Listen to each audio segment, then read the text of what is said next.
Euroregione.news. Yupp al tubo, il friulano attraverso il digitale.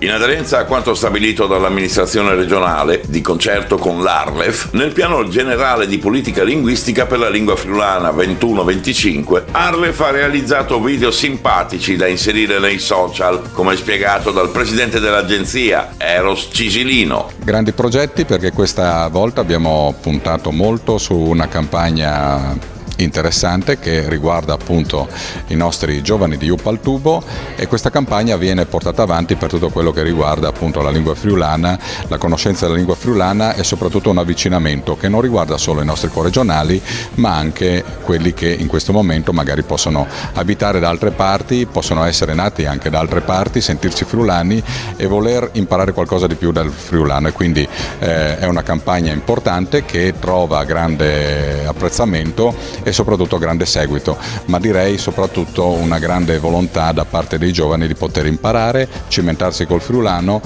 e poter, ecco, dopo la nostra marilenga, su due chiam soprattutto che riguardano appunto la vita quotidiana, quindi anche l'amministrazione pubblica e anche il lavoro. Ma sì, stavolta siamo andati a Trieste, è stato qualcosa di estremamente divertente, molto piacevole, e abbiamo trovato anche grandi punti in comune, quindi probabilmente troveremo la possibilità di poter proseguire con altre puntate. Per i bambini un po' grandicelli, direi, no? Per i bambini dai 18 in su più o meno. Ecco, quindi sì, è un'iniziativa in realtà che esiste già da un paio di anni, che ha avuto molto successo, oltre 2,3 milioni di visualizzazioni, 90 video, più di 13.000 iscritti, quindi è un'iniziativa che ha già avuto il suo successo.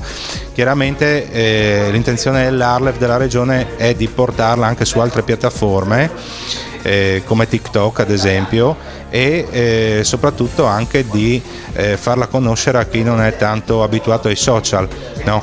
Quindi questo è il duplice obiettivo dell'iniziativa, speriamo di raggiungerne almeno uno, saremo già soddisfatti, no, di quello. Con le scuole va bene, perché comunque le iscrizioni sono sempre tante, i genitori chiedono quasi l'80% di fare il friulano a scuola, abbiamo da poco realizzato anche la distribuzione del manuale ANIN per l'insegnamento nelle primarie, stiamo facendo anche una distribuzione nelle scuole dell'infanzia di materiali didattici, quindi insomma anche qui stiamo facendo un sacco di iniziative.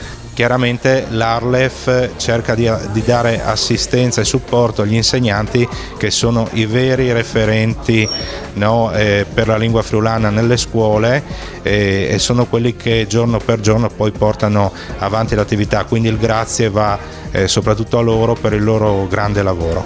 Intanto è stata un'esperienza molto divertente e gratificante, perché insomma fare spot per me è sempre stata una cosa intrigante, ho sempre fatto spot per la radio dagli anni '80 e quindi anche questa è stata un'ulteriore esperienza.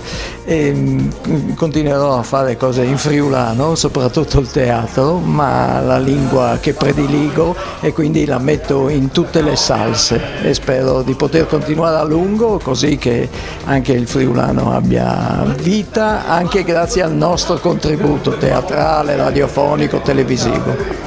Stiamo girando con un paio di spettacoli, noi come Teatro Incerto, abbiamo in programma un altro progetto teatrale, insomma questa è la nostra vita ormai da 42 anni che facciamo questo mestiere, al punto che ormai siamo tutti e tre, noi del Teatro Incerto, in pensione. Da Udine per Euroregione News, Marco Mascioli.